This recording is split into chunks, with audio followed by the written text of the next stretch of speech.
Okay, so what exactly is the fundamental theorem of calculus?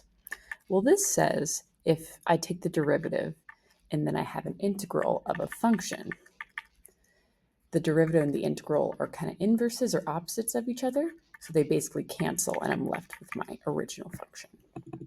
Now, this is if I just have the value x, but notice here that I have x and 2x for the function. So what I could do here is I could say, okay, I could set this up as two different values. This could be the derivative of first the integral 2x to 0 of t dt minus the integral from x to 0, because it's 2x minus x, of t dt.